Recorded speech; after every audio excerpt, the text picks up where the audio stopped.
So for all of my life, I've never really partaken in any type of April Fool's pranks. My parents never really pranked me. We never did any type of pranks or anything like that throughout my life. I've always tried to be good with people, tried to be nice. I've never partaken in any crypto scams. I've yet to get scammed by anything on the internet. In general, I probably haven't even gotten scammed at all in anything. Okay, there was that one time in Hollywood Boulevard, but that's it. That's the only time I've ever gotten scammed. So I thought that I would be able to go through my entire life without ever getting scammed. You know, I've been doing all the right things. But no, it seems like the world has a way of making a fool out of us even if we don't want to.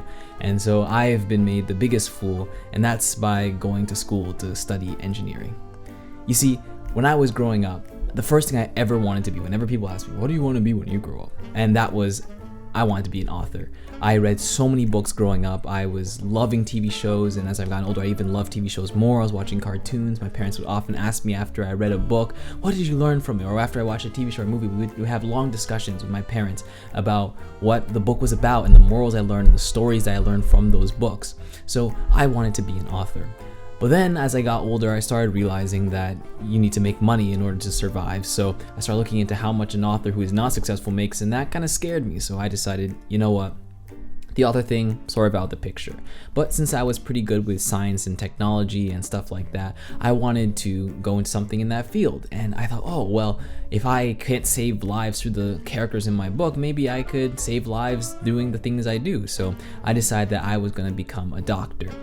The only problem was that I really didn't like blood. I mean, not so much other people's blood. I didn't really care about other people's blood and guts, but my blood and guts, if I see that, I'm gonna start freaking out and I'm not gonna be able to do it. Now, as a doctor, you don't necessarily, well, I hope you don't have to see your own blood and guts too often, but still the idea of that was a bit daunting. And not to mention, also medical school's like 4 years after 4 years of your undergraduate and then another 4 years of residency, and that was a little bit too much for my lazy self, so I was not gonna become a doctor.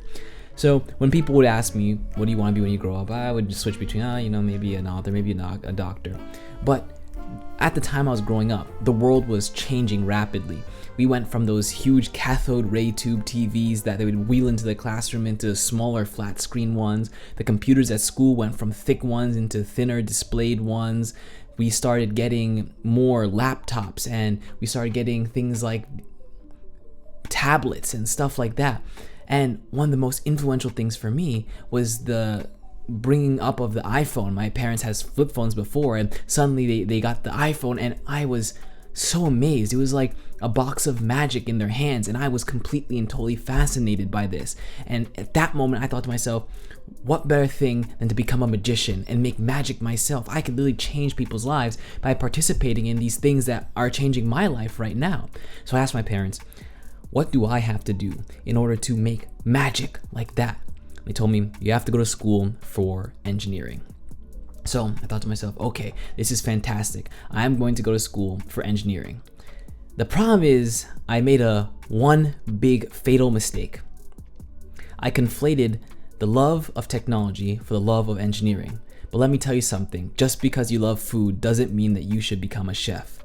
So I've been in college for nearly 3 full years now, and I have done nothing but math the entire time. I'm talking, I did calculus, I've taken multivariable calculus, differential calculus, partial differential equations, linear algebra, abstract algebra, probability theory. Brother, I have yet to construct anything of note except for constructing a Hilbert space made of eigenvectors. I don't know how this happened, but I feel like I've been hit with a prank that everybody was in on except for me. I do not understand how you could do so much math in a course that has nothing to do with math in my brain. Like when I look outside and I see a bridge, I see a building, I see all sorts of fascinating technology. I see my computers. I'm looking at a camera right now. I'm thinking to myself, you just build those things. I mean, sure, I get it. There is math involved in those things, but I would have never, ever thought that I would be doing straight math the whole time. You can't tell me that you when you go and build a bridge, all you have to do is solve the heat equation, and all of a sudden I can trust that the engineer has built the bridge properly. I mean, like,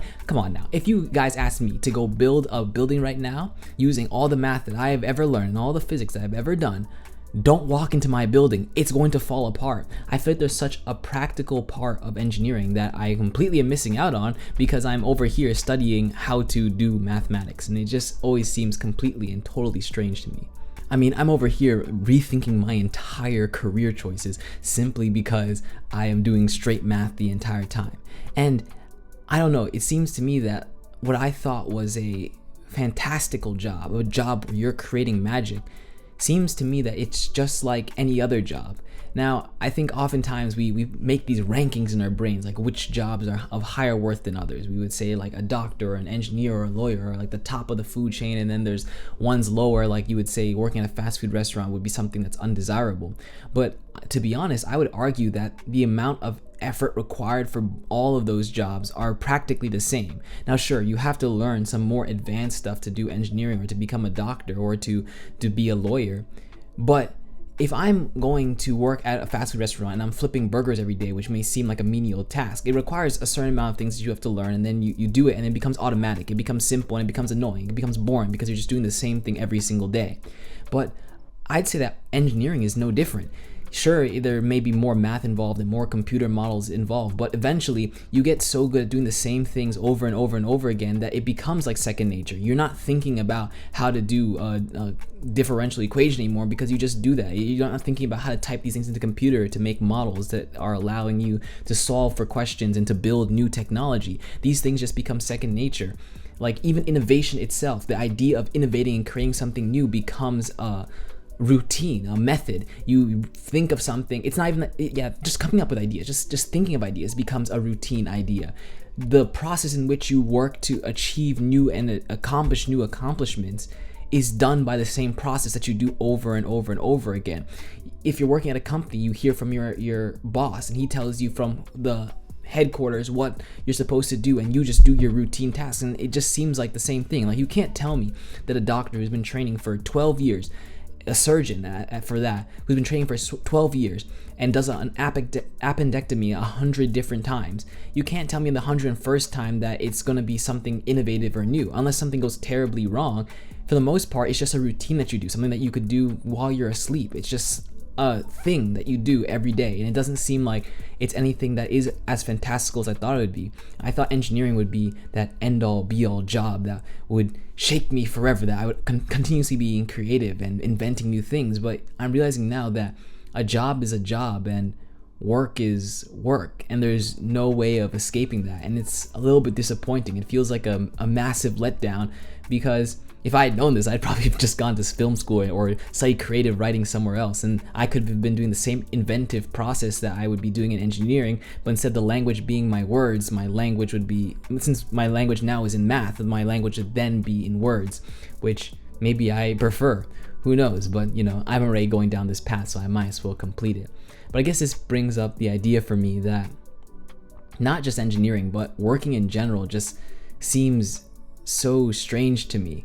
Like, I want to do something that is fun for a living, and I know that if I'm over here working from 8 a.m. to 10 p.m. every single day, doing the same things every day, I'm just going to be so disappointed in myself. I know that I'm going to want to do more, that I want to be more than that. I feel like our lives are worth so much more than just being cogs in a machine that can be easily replaced by someone else who's gotten the same degree and has done the same amount of math. I want to be able to do something that's actually impactful. I feel like back in the day, people didn't work the same way we do.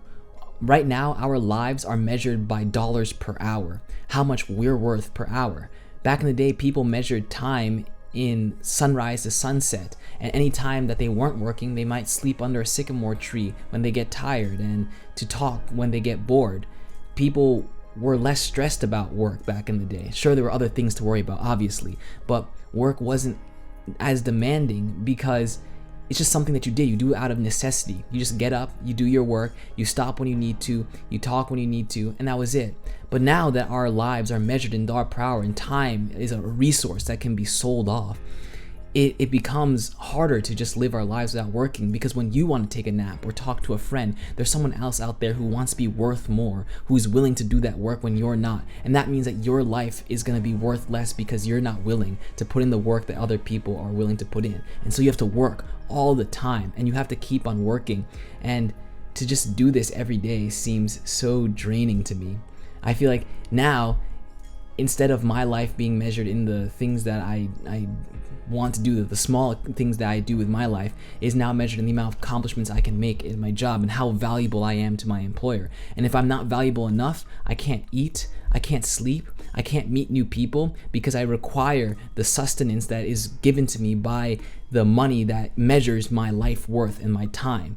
And that, I don't know, just doesn't seem right to me. So yeah, anyways, that's pretty much all I had to say for this video. I just wanted to talk about how I feel like I've been made a fool when it comes to engineering, and I guess work in general. But I'd love to hear from all of you guys. Do you guys like engineering? I would love to hear what you love about it, and to let me know so I can get on board with you guys and find the love of the thing that I do right now. But also, what do you think? How is it like to have our lives measured in time, and time is measured in dollars, and your time, people's times are weighed differently than others based off of certain characteristics about them, and it forbids us from doing the little things in life. Or maybe we can still choose to do those things. Who knows? Just something to think about. So that's pretty much. See you later. Bye. Man, I feel like these videos, you can see the slow progression of me getting more and more exhausted. But okay, let me get this started.